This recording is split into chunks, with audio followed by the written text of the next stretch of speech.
দীর্ঘদিন সংযম বীর্য সংরক্ষণ পালন করলে তার শরীরে ও মনে অস্বস্তি হয়। 3 সপ্তাহ পর তার শরীর ভারী লাগে, মন চঞ্চল হয়ে যায় এবং মেজাজ বিগড়ে যায়। কিন্তু যৌন সম্পর্কের পর বা স্বপ্নদোষ হলে তিনি আরাম পান, মন হালকা হয় এবং কাজের প্রতি উদ্যম বাড়ে।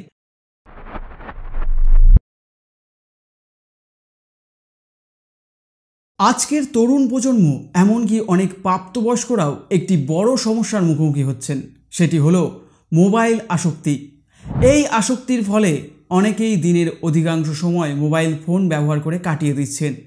আর এই ব্যবহার করতে করতেই তারা কখন যে প্রাপ্তবয়স্ক কন্টেন্ট মানে অ্যাডাল্ট কন্টেন্ট দেখতে শুরু করে দেন তা তারা নিজেরাও বুঝতে পারেন না। ধরুন আপনি একজন ছাত্র, পড়তে বসেছেন, হয়তো কোনো বিষয়ে রিসার্চ করছেন। সেই সময় হঠাৎ করে ফোনে কিছু একটা সার্চ করতে গেলেন, গুগলে কিছু একটা লিখলেন, আর তখনই এমন কিছু সাজেশান বা ছবি চোখে পড়ল যা আপনার কৌতূহল বাড়িয়ে দিল। আপনি আর নিজেকে থামাতে পারলেন না, ক্লিক করে ফেললেন। আর 5 মিনিটের জন্য ফোন হাতে নেওয়ার সময়টা কখন যেন গড়িয়ে 45 মিনিটে পৌঁছে গেল আপনি বুঝতেও পারলেন না। এর পাশাপাশি ছাত্রদের আরও একটি বড় সমস্যা হলো তারা পড়তে পড়তে হঠাৎ বোর বা একঘেয়ে অনুভব করে ফেলে। এটা খুবই সাধারণ, কিন্তু সমস্যাটি তখনই বড় হয়ে ওঠে। ধরুন আপনি পড়তে বসেছেন, প্রথমে কিছুক্ষণ মনোযোগ দিয়ে পড়লেন, কিন্তু হঠাৎ আপনার স্মার্টফোনে একটা কল বা নোটিফিকেশান এলো। সেই ফোন কলটা রিসিভ করলেন বা নোটিফিকেশানটা খুলে দেখলেন। এরপর অনেক ছাত্রই আর সেই আগের মনোযোগ ধরে রাখতে পারে না, বরং তারা ইনস্টাগ্রাম বা ফেসবুকে স্ক্রল করতে শুরু করে দেন। আর স্ক্রল করতে করতেই সামনে চলে আসে প্রবলনমূলক বিভিন্ন কন্টেন্ট, যেমন কেউ নাচছে উত্তেজনামূলক ভঙ্গিতে, উত্তেজনামূলক কোনো ভিডিও কিংবা নানা রকম অ্যাপের বিজ্ঞাপন যা মস্তিষ্কে উত্তেজনা সৃষ্টি করে। ঠিক এই একই সমস্যা দেখা যায় প্রাপ্তবয়স্কদের ক্ষেত্রেও, বিশেষ করে যাদের বয়স 28 থেকে 30। তারা যখন অফিসের কোনো গুরুত্বপূর্ণ কাজ করছিলেন তখনই হঠাৎ একই আসক্তির ফাঁদে পড়ে নিজেদের কাজের গতি ও মনোযোগ হারিয়ে ফেলছেন। এই মোবাইল ও অ্যাডাল্ট কন্টেন্টের আসক্তির কারণে ক্ষতি হচ্ছে 3টি বিষয়ের। প্রথম, মনোযোগের ক্ষতি, পড়াশোনা বা কাজের প্রতি আগ্রহ ও মনোযোগ হারিয়ে যাচ্ছে। দ্বিতীয়, মানসিক স্বাস্থ্যের ক্ষতি, অবচেতনভাবে মানুষ হতাশা, উদ্বেগ ও আত্মগ্লানিতে ভুগছে। তৃতীয়, নৈতিকতার ক্ষয়, অপ্রয়োজনীয় ও অনুচিত কন্টেন্ট বারবার দেখার ফলে মানুষের নৈতিক মূল্যবোধ ক্ষয়প্রাপ্ত হচ্ছে। আর এই 3টি ক্ষতি কিন্তু মানুষের ব্রেনের দ্বারাই পরিচালিত, মানে আপনার ব্রেনের বিশেষ বিশেষ অংশের ক্ষতি আপনি নিজেই করছেন, কখনো জেনে বা কখনো না জেনে। মানব মস্তিষ্কের প্রধান অংশগুলির মধ্যে বিশেষ 4টি অংশ মারাত্মক ক্ষতিগ্রস্ত হয়। তার মধ্যে হলো 1. Basal ganglia nucleus accumbens. এটা হলো ব্রেনের সেই অংশ যা ডোপামিন রিলিজ ও রিওয়ার্ড সিস্টেমের সঙ্গে ঘনিষ্ঠভাবে যুক্ত। অ্যাডাল্ট কন্টেন্ট বা উত্তেজনামূলক দৃশ্য দেখলে মস্তিষ্ক প্রচুর পরিমাণে ডোপামিন নামক সুখের হরমোন নিঃসরণ করে। এটি আমাদের মস্তিষ্কের রিওয়ার্ড সিস্টেম, বিশেষ করে নিউক্লিয়াস অ্যাকুম্বেন্সকে অতিমাত্রায় উত্তেজিত করে তোলে। ফলে আমাদের ব্রেন অ্যাডাল্ট কন্টেন্ট, পর্ন ও হস্তমৈথুনকে একটি হাই রিওয়ার্ড বা সহজ আনন্দদায়ক অভ্যাস হিসেবে মনে করে। ফলে যা হয়, স্বাভাবিক আনন্দের অনুভূতি যেমন পড়াশোনা, খেলাধুলা, সম্পর্ক কম আকর্ষণীয় হয়ে পড়ে। সময়ের সঙ্গে আসক্তি বাড়ে, আগের মতো আনন্দ পেতে আরও বেশি উত্তেজক কন্টেন্ট দরকার হয়। দ্বিতীয়, প্রিফ্রন্টাল কর্টেক্স। এটা হলো ব্রেনের যুক্তি, আত্মনিয়ন্ত্রণ ও সিদ্ধান্ত নেওয়ার অংশ। এটি মানুষের ব্রেক সিস্টেম যা ইচ্ছাশক্তি, আত্মনিয়ন্ত্রণ এবং ভবিষ্যৎ চিন্তা নিয়ন্ত্রণ করে। অতিরিক্ত অ্যাডাল্ট কন্টেন্ট বা পর্ন বা হস্তমৈথুনের ফলে এই অংশ দুর্বল হয়ে পড়ে, ফলে আত্মনিয়ন্ত্রণ কমে যায়। মানুষ তৎক্ষণাৎ আনন্দের পিছনে ছোটে, কাজ বা পড়াশোনায় মন বসে না, পরিকল্পনা করতে সমস্যা হয়। তৃতীয়, অ্যামিগডালা, যা আবেগ ও ভয়কে নিয়ন্ত্রণ করে। অতিরিক্ত উত্তেজনামূলক কন্টেন্ট মস্তিষ্ককে বারবার ফাইট অর ফ্লাইট মোডে নিয়ে যায়, ফলে অ্যামিগডালা ওভার অ্যাক্টিভ হয়ে পড়ে। ফলে যা হয়, উদ্বেগ, ভয়, আত্মগ্লানি ও আত্মবিশ্বাসহীনতা তৈরি হয়। একা থাকলে বা মন খারাপ থাকলে আপনার পর্ন দেখার ইচ্ছা বা হস্তমৈথুন করার প্রবণতা এই অংশটি বাড়ায়, কারণ আপনি উত্তেজনামূলক কন্টেন্ট দেখে দেখে মস্তিষ্ককে বারবার ফাইট অর ফ্লাইট মোডে নিয়ে যান। সেই কারণে 4 নাম্বার, হিপোক্যাম্পাস। এটা ব্রেনের সেই অংশ যা স্মৃতি ধরে রাখার ও শেখার বিষয়টি নিয়ন্ত্রণ করে। অতিরিক্ত পর্নোগ্রাফি বা অ্যাডাল্ট কন্টেন্ট দেখার ফলে স্মৃতিশক্তি দুর্বল হতে পারে, কারণ এটি মনোযোগ কমিয়ে দেয়। ফলে যা হয় নতুন কিছু শেখা কঠিন হয়ে পড়ে, পড়াশোনায় আগ্রহ ও মনোযোগ নষ্ট হয়। সংক্ষেপে বললে অতিরিক্ত পণ দেখা বা অ্যাডাল্ট কন্টেন্ট দেখা ও হস্তমৈথুন রিওয়ার্ড সিস্টেমকে হাইজ্যাক করে, নিজের উপর নিয়ন্ত্রণ দুর্বল করে, স্মৃতি ও মনোযোগ হ্রাস পায়, আবেগ ও আত্মবিশ্বাসকে প্রচণ্ডভাবে কমিয়ে দেয়। ব্রেনের এই অংশগুলোকে রিকভার করতে বা ইমপ্রুভমেন্ট আনতে হেল্প করে বাইনোরাল ওয়েভ। তাই আপনি বাইনোরাল ওয়েভ থেরাপি ব্যবহার করুন। পর্নোগ্রাফি বা অ্যাডাল্ট কন্টেন্ট দেখার ইচ্ছা নিয়ন্ত্রণে বাইনোরাল ওয়েভ থেরাপি। বাইনোরাল ওয়েভ কি? বাইনোরাল ওয়েভ হলো এক ধরনের সাউন্ড ফ্রিকোয়েন্সি যা মস্তিষ্কের তরঙ্গকে প্রভাবিত করে এবং মনোযোগ, রিল্যাক্সেশন, মেডিটেশন ও ঘুমের জন্য সহায়ক হতে পারে। এটি মূলত দুটি ভিন্ন ফ্রিকোয়েন্সির শব্দ ব্যবহার করে যা বাম ও ডান কানে আলাদাভাবে প্রবাহিত হয়। মস্তিষ্ক এই দুই ফ্রিকোয়েন্সির পার্থক্য শনাক্ত করে এবং একটি নতুন তৃতীয় ধ্বনি তৈরি করে যা ব্রেন ওয়েভকে নির্দিষ্ট অবস্থায় নিয়ে যেতে সাহায্য করে। বাইনোরাল ওয়েভের উপকারিতা: মনোযোগ ও ফোকাস বৃদ্ধি, স্ট্রেস ও দুশ্চিন্তা কমানো, গভীর ঘুমে সহায়তা, মেডিটেশন ও রিল্যাক্সেশনের উন্নতি। এই সাউন্ড ওয়েভ হেডফোন ব্যবহার করে শোনা হয় যাতে ফ্রিকোয়েন্সির পার্থক্য সঠিকভাবে অনুভূত হয়। পর্নোগ্রাফি বা অ্যাডাল্ট কন্টেন্ট দেখার ইচ্ছা নিয়ন্ত্রণে বাইনোরাল ওয়েভ। বাইনোরাল ওয়েভ মস্তিষ্কের তরঙ্গগুলোর কার্যপ্রণালীতে প্রভাব ফেলে এবং এটি আত্মনিয়ন্ত্রণ, স্ট্রেস কমানো এবং মনোযোগ উন্নত করতে পারে। এটি বিশেষ করে ডোপামিন নিয়ন্ত্রণ ও সেলফ কন্ট্রোল বাড়াতে সাহায্য করে, যা পর্নোগ্রাফির প্রতি আসক্তি কমানোর জন্য গুরুত্বপূর্ণ। বাইনোরাল ওয়েভ স্মৃতিশক্তি বাড়াতে সহায়ক। এটি মস্তিষ্কের তরঙ্গগুলোর কার্যপ্রণালীতে প্রভাব ফেলে এবং মানসিক ফোকাস, একাগ্রতা ও মেমোরি উন্নত করতে সহায়তা করে। অনেক মানুষ স্ট্রেস, হতাশা বা একাকিত্ব থেকে পর্নোগ্রাফির দিকে ঝোঁকেন। বাইনোরাল বিটস রিল্যাক্সেশন ও মানসিক শান্তি আনতে সাহায্য করতে পারে, যা এই আসক্তি কমাতে সাহায্য করে। 5টি ওয়েভ রয়েছে, যা হলো আলফা ওয়েভ 8 থেকে 13 হার্টসের, গামা ওয়েভ 30 থেকে 100 হার্টসের, বিটা ওয়েভ 13 থেকে 30 হার্টসের, থিটা ওয়েভ 4 থেকে 8 হার্টসের, ডেল্টা ওয়েভস 0.5 থেকে 4 হার্টসের। এখন এই 5টি ওয়েভকে আপনি পাবেন কোথায়? ইউটিউবে পাওয়া যাবে, তবে ইউটিউবে আপলোড করা অডিও কম্প্রেস হয়ে 128 kbps বিটরেটে নেমে যায়, যার ফলে সঠিক ফ্রিকোয়েন্সিতে এফেক্ট পড়ে। বাইনোরাল ওয়েভের প্রকৃত কার্যকারিতা হারিয়ে যায়, ফলে ইউটিউবের বাইনোরাল ওয়েভ শোনার পরেও তেমন ভালো ফল পাওয়া যায় না। আমি প্রফেশনাল সাউন্ড কম্পোজার টিমের মাধ্যমে প্রতিটি ওয়েভ নিখুঁতভাবে ডিজাইন করিয়েছি যাতে এগুলোর সঠিক ফ্রিকোয়েন্সি বজায় থাকে এবং দ্রুত মস্তিষ্কে কার্যকর প্রভাব ফেলে। আমাদের বাইনোরাল ওয়েভ কিভাবে কাজ করে, কিভাবে আমাদের বাইনোরাল ওয়েভ ব্যবহার করবেন তা জানতে উপরের আই বাটনের ভিডিওটিতে ক্লিক করুন। এছাড়াও আমাদের বাইনোরাল ওয়েভ থেরাপি ব্যবহারের নিয়ম ও কিছু গুরুত্বপূর্ণ নির্দেশনা ওয়েভ থেরাপিটা পারচেস করবার পর আমাদের টেকনিক্যাল টিম আপনার হোয়াটসঅ্যাপ নাম্বারে সেটা প্রোভাইড করে দেবে।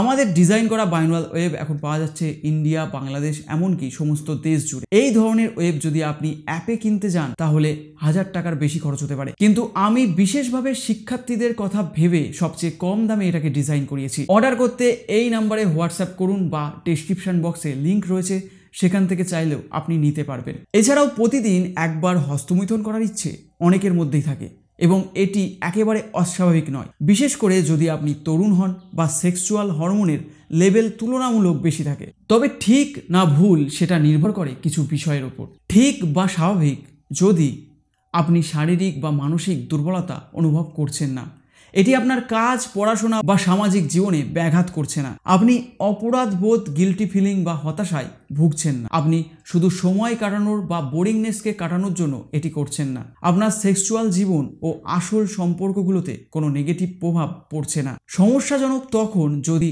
আপনি চাইলেও বন্ধ করতে পারছেন না। হস্তমৈথুন না করতে পারলে মেজাজ খিটখিটে হয়ে যায় বা মনোযোগ কমে যায়, শরীর দুর্বল লাগছে, ঘুম ঠিক মতো হচ্ছে না, চোখে ব্যথা বা মাথা ঘুরে, পণ বা কল্পনার প্রতি অতিরিক্ত নির্ভরতা তৈরি হয়েছে। আপনি বুঝতে পারছেন এটি আপনার জীবনের গতি কমিয়ে দিচ্ছে। প্রতিদিন কিছু একটা করার পেছনে আসক্তি কাজ করতে পারে, সেটা যদি শরীরের প্রয়োজনের বাইরে গিয়ে মানসিক নির্ভরতা হয় তখন বিষয়টা গুরুত্ব সহকারে দেখা দরকার। একজন ব্যক্তি যদি প্রতিদিন হস্তমৈথুন করার প্রবণতা নিয়ন্ত্রণ করতে চান তাহলে তাকে শুধুমাত্র শরীর নয়, মন ও অভ্যাসের উপরও নিয়ন্ত্রণ আনতে হবে। আমি একটি 7 দিনের সেলফ কন্ট্রোল প্ল্যান দিচ্ছি, যেটা তুমি ধাপে ধাপে ফলো করলে ধীরে ধীরে নিয়ন্ত্রণ ফিরে পাবে। 1 থেকে 2 দিনে সচেতনতা তৈরি করো ও কারণ চিহ্নিত করো। ট্র্যাক করো দিনে কখন সবচেয়ে বেশি ইচ্ছে জাগে, সন্ধেবেলা, রাতের বেলা নাকি সকালবেলা। লিখে রাখো কিসের প্রভাবে ইচ্ছে জাগছে, বোরিংনেস, মোবাইল বা একাকিত্ব। রাতের বেলা মোবাইলে পর্ন বা সেক্সুয়াল কন্টেন্ট দেখা পুরোপুরি বন্ধ করতে হবে এই 1 থেকে 2 দিন। 3 থেকে 4 দিনের দিন বিকল্প অভ্যাস তৈরি করতে হবে। ব্যায়াম শুরু করো, বিশেষ করে সন্ধ্যায় বা সকালবেলা। পুশ আপ, জগিং বা স্কিপিং করো। মেডিটেশন বা প্রার্থনা অন্তত 10 মিনিট করো। রাতে শোয়ার আগে মোবাইল নয়, হালকা কোনো বই পড়ো, তারপর ঘুমোতে যাও। আর এটা 3 থেকে 4 দিন অবশ্যই মেনে চলবে। আর 5 থেকে 6 দিনের দিন নিজেকে চ্যালেঞ্জ দাও, প্রতিজ্ঞা করো আজ আমি নো মাস্টারবেশন ডে পালন করব। সেটা একদিনের জন্য হলেও গুরুত্বপূর্ণ। ফ্রেশ হবার সময় ঠান্ডা জল দিয়ে মুখ ধুয়ে নাও বা হালকা ঠান্ডা জলে স্নান করো। একা ঘরে সময় কাটানো যতটা সম্ভব কমাও। দরজা বন্ধ করে শোয়া এড়াও। আর দিন 7 রিফ্লেকশন ও পুরস্কার দাও। আজ নিজেকে লিখে বলো আমি কিভাবে গত 6 দিনে নিজেকে নিয়ন্ত্রণ করলাম। যদি সফল হও, কমপক্ষে 3 দিন নো মাস্টারবেশন, তবে নিজেকে একটা ছোট পুরস্কার দাও, যেমন নিজের প্রিয় খাবার খাও, মুভি দেখতে পারো বা বন্ধুদের সাথে ঘুরতে যেতে পারো। এই ছোট ছোট অভ্যাস থেকে তোমার ব্রেনের কগনিটিভ ফাংশনে বড় পরিবর্তন আসবে, ডোপামিন লেভেলে ডিসিপ্লিন আসবে। আর এখানে এই দুটো বইয়ের কথা না বললেই নয়, দাসত্বের অবসান এবং ব্রহ্মচর্যের শক্তি, জীবন স্বাস্থ্য সাফল্যের রহস্য। দাসত্বের অবসান এই বইটিতে 100 দিনের একটি সুপরিকল্পিত পথ চলার মাধ্যমে পণ আসক্তি থেকে মুক্তি পেতে সাহায্য করবে, যার মাধ্যমে আপনি হস্তমিথনের অভ্যাস ছাড়তে পারবেন। মানে আমি আগে এখানে যেভাবে 7 দিনের জন্য একটা গাইডলাইন দিলাম, যার মাধ্যমে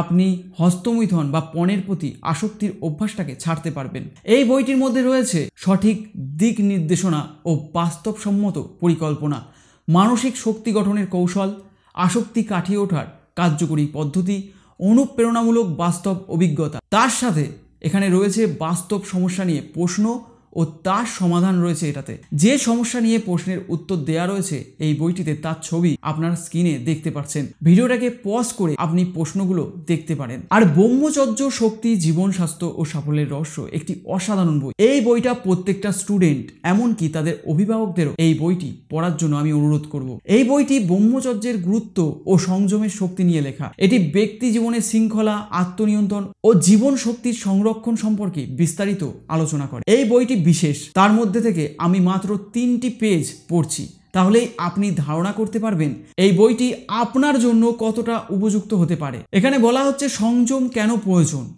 স্বাস্থ্য রক্ষার অনেক উপায় আছে এবং প্রতিটি গুরুত্বপূর্ণ, তবে সর্বাধিক প্রয়োজনীয় হলো ব্রহ্মচর্য।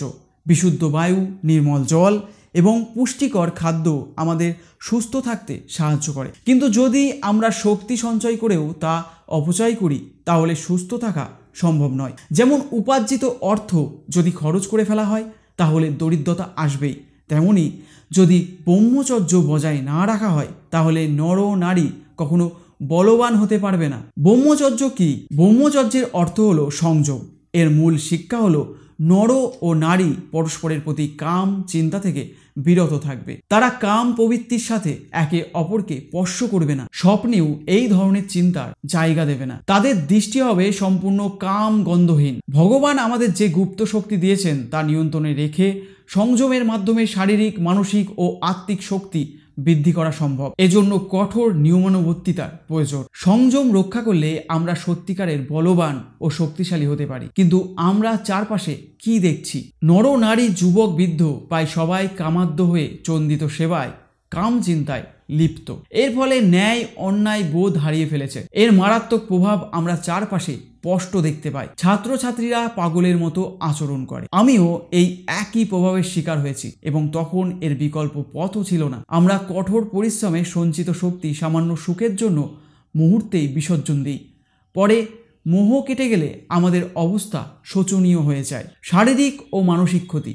পরদিন সকালে আমরা দুর্বল ও ক্লান্ত বোধ করি, কোনো কাজ করার ইচ্ছা থাকে না। শক্তি পুনরুদ্ধারের জন্য দুধ, মিষ্টি, টনিক, ওষুধ খাই। স্নায়বিক দুর্বলতা কাটাতে ডাক্তারের শরণাপন্ন হই, কিন্তু এই চক্র বছরের পর বছর চলতে থাকে। ধীরে ধীরে আমরা বৃদ্ধ হই, কিন্তু আমাদের শরীর ও মনের শক্তি সম্পূর্ণভাবে নষ্ট হয়ে যায়। প্রকৃত নিয়ম অনুযায়ী যত বয়স বাড়বে তত আমাদের বুদ্ধি তীক্ষ্ণ হবে, দীর্ঘ জীবন সঞ্চিত অভিজ্ঞতার ফলে অন্যদের উপকারে আসবে। যারা খাঁটি ব্রহ্মচারী তাদের ক্ষেত্রেই এটা সত্য। ব্রহ্মচারীরা মৃত্যু ভয় পান না, মৃত্যুর সময়ও ভগবানকে ভুলে যান না। মিথ্যা আশায় বিভোর না থেকে হাসতে হাসতে মৃত্যুর সম্মুখীন হন। শুধুমাত্র ব্রহ্মচর্য পালনকারী ব্যক্তিরাই প্রকৃত অর্থে স্বাস্থ্য রক্ষা করতে সক্ষম। জীবন শক্তির সঞ্চয়, শক্তির আসল ব্যবহার। একজন মালাবাড়ি ভাই লিখছেন যে দীর্ঘদিন সংযম বীর্য সংরক্ষণ পালন করলে তার শরীরে ও মনে অস্বস্তি হয়। 3 সপ্তাহ পর তার শরীর ভারী লাগে, মন চঞ্চল হয়ে যায় এবং মেজাজ বিগড়ে যায়। কিন্তু যৌন সম্পর্কের পর বা স্বপ্নদোষ হলে তিনি আরাম পান, মন হালকা হয় এবং কাজের প্রতি উদ্যম বাড়ে। তিনি আরও বলেন, তার এক বন্ধু যিনি কঠোর ব্রহ্মচর্য মেনে চলতেন, তিনি স্বপ্নদোষের কারণে খুব দুর্বল হয়ে পড়েন। শেষ পর্যন্ত এক আয়ুর্বেদ চিকিৎসকের পরামর্শে তিনি বিবাহ করেন এবং সুস্থ হয়ে যান। এখন তিনি জানতে চান, যদি ব্রহ্মচর্য সত্যি উত্তম হয় তাহলে কেন শরীর তা সহ্য করতে পারে না? শরীরে উৎপন্ন বীর্য হজম করতে না পারলে কি তা বিষের মতো কাজ করে? তিনি এমন কোনো পদ্ধতির পরামর্শ চান, যেমন হঠযোগ বা প্রাণায়াম, যা দিয়ে শরীরের এই শক্তিকে নিয়ন্ত্রণ করা যায়। পাঠকের এই অভিজ্ঞতা একেবারে ব্যতিক্রমী নয়, অনেকের জীবনেই এমন ঘটনা ঘটে। তবে এখানে বোঝার বিষয় হলো, সংযম পালন করতে হলে ধৈর্য ও অভ্যাস দরকার। বীর্য সংরক্ষণ করার ক্ষমতা আমাদের শরীরে সহজাত নয়, এটি ধীরে ধীরে অর্জন করতে হয়। এই শক্তি ঠিকমতো নিয়ন্ত্রণ করলে শরীর ও মন শক্তিশালী হয়। শুধু ওষুধ বা সাধারণ নিয়ম মেনে চললেই সংযম সম্ভব নয়, কারণ এতে মন দুর্বল হয়ে যায় এবং ইন্দ্রিয়ের প্রবলন সহজে কাটানো যায় না। খুব সুন্দর করেও এই বিষয়টিকেও এখানে আলোচনা করা হয়েছে। এই দুটি বইয়ের PDF আপনি যদি নিয়ে পড়তে চান তাহলে ডেসক্রিপশানে লিঙ্ক রয়েছে, সেখান থেকে আপনি ক্লিক করে অর্ডার করতে পারবেন, বা এই নাম্বারে 9614268850 এই নাম্বারে হোয়াটসঅ্যাপ করে আপনি বই দুটি নিতে পারবেন এবং নিজের সমস্যার প্রত্যেকটা প্রশ্নের সমাধান সব পেয়ে যাবেন। এই ভিডিওটাকে আপনি আপনার সার্কেলের ফ্রেন্ডস, ফ্যামিলি সকলের কাছে শেয়ার করুন। বিশেষ করে তাদের কাছে শেয়ার করুন যাদের আপনি খুব কাছের মনে করেন, আপনি চান তারা তাদের ফিউচারটাকে আরও সুন্দর করে তুলুক। তাদের সাথে ভিডিওটি অবশ্যই শেয়ার করুন। এই ধরনের ভিডিও আগামীতে আরও পেতে চাইলে ভিডিওটিকে লাইক করুন, কমেন্টে জানান আপনার মতামত। আবার দেখা হচ্ছে পরবর্তী ভিডিওতে। Thanks for watching. Get fit, stay healthy.